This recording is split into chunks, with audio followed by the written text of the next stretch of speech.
Nagpaliwanag po ang pamunuan ng MRT matapos mag-viral ang video ng siksikan ng mga pasahero sa platform ng Cubao Station nitong Lunes. Sa dami po ng pasahero sa platform, halos wala nang mapwestuhan ang mga pasaherong galing sa escalator. Saksi, si Mark Salazar. Viral ang video na ito nakuha sa MRT Ortigas Station kagabi. Hanggang kalsada ang pila ng mga commuter na paakyat sa istasyon. Bago yan, ganito naman katindi ang siksikan sa platform ng MRT Cubao Station, southbound.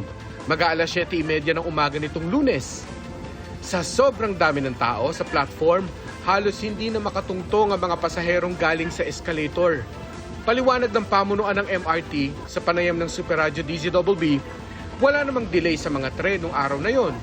Grabe talaga ang volume noong January 5. Hindi po bumagal eh. Ang nangyari lang dito nung tiningnan namin yung CCTV, 2 minutes bago dumating yung tren, nagpaakyat na. So dapat dumating na yung tren, nakalabas na yung mga pasahero bago tayo magpapaakyat ng another batch.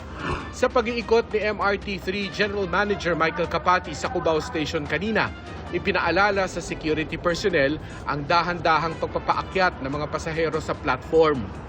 Dadamihan na raw ang nakadeploy na security personnel sa mga istasyong dinadagsa kapag rush hour.